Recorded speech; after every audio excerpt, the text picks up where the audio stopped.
एक गांव में एक बूढ़ी औरत रहती थी जो बहुत गरीब थी, लेकिन उसका ईमान बहुत मजबूत था। वह हर दिन अल्लाह से दुआ करती और कहती, ऐ मेरे रब, तू मेरा मालिक है, तू ही मेरे सारे मसले हल करेगा। उस औरत का एक पड़ोसी था जो नास्तिक था और अल्लाह पर यकीन नहीं करता था।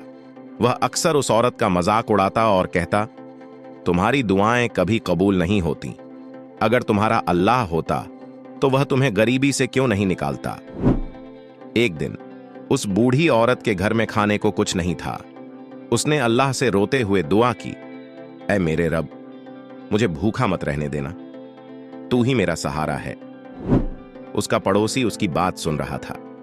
उसने सोचा कि वह औरत को साबित करेगा कि अल्लाह कुछ नहीं कर सकता। उसने बाजार से खाने का सामान खरीदा और उसे रात के समय चुपके से बूढ़ी औरत के दरवाजे पर रख दिया। सुबह जब औरत ने दरवाजा खोला तो उसने खाने का सामान देखा। उसने अल्लाह का शुक्र अदा किया, ऐ मेरे रब, तू कितना मेहरबान है, तूने मेरी दुआ सुन ली। पड़ोसी ने यह सुना तो वह औरत के पास गया और बोला, ये सब अल्लाह ने नहीं, मैंने किया है। मैं ये सामान खरीद कर लाया हूं, तुम्हारे अल्लाह का इसमें कोई हाथ नहीं है।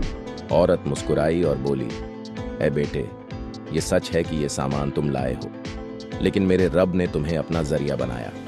अल्लाह जब मदद भेजता है तो किसी भी तरीके से भेज सकता है।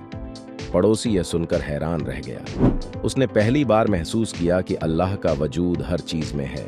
उसके दिल में अल्लाह पर यकीन पैदा हुआ और उसने अपने अतीत के गुनाहों की तौबा की। सबक: अल्लाह पर भरोसा रखने वालों की मदद अल्लाह जरूर करता है, चाहे वह किसी भी तरीके से क्यों ना आए। हमारे काम, हमारे इरादे और दूसरों के लिए की गई मददें अल्लाह की बनाई हुई योजना का ही हिस्सा हैं।